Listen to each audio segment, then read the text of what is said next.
បរាជ័យវាយពួកចៅថៃឲ្យវាបរាជ័យវាយពួកចៅថៃឲ្យវាបរាជ័យ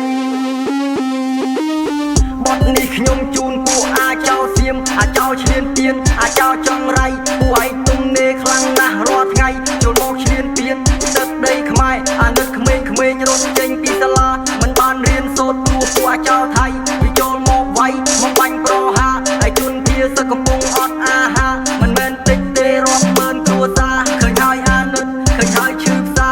បងកងទ័ពដែលនៅជួរមុខកំប្រឹងវាយទប់តតាំងសត្វត្រូវបដូរជីវិតថៃជាតិឲ្យនៅកម្លាំងសាមគ្គីទ័ពយើងនឹងឈ្នះជីវិតជូនជាតិធាតជូនអ្នកម្ដាយវាយពួកចៅថៃឲ្យវាបរាជ័យវាយពួកចៅថៃឲ្យវាបរាជ័យវាយពួកចៅថៃឲ្យវាបរាជ័យ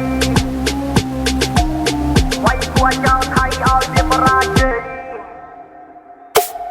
បទនេះខ្ញុំជូនពួកអាចៅសៀមអាចៅឈ្លានពានអាចៅចង្រៃពួកឯងទំនេរខ្លាំងណាស់រាល់ថ្ងៃចូលមកឈ្លានពានទឹកដីខ្មែរអាណិតក្មេងៗរត់ចេញពីសាលាមិនបានរៀនសូត្រព្រោះពួកចៅថៃ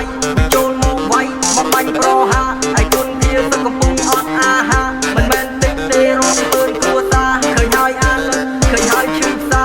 បងកងទ័ពដែលនៅជួរមុខកំប្រឹងវាយទប់តតាំងសត្វត្រូវបដូរជីវិតថៃជាតិឲ្យនៅកម្លាំងសាមគ្គីទ័ពយើងនឹងឈ្នះជីវិតជូនជាតិធាតជូនអ្នកម្ដាយវាយពួកចៅថៃឲ្យវាបរាជ័យ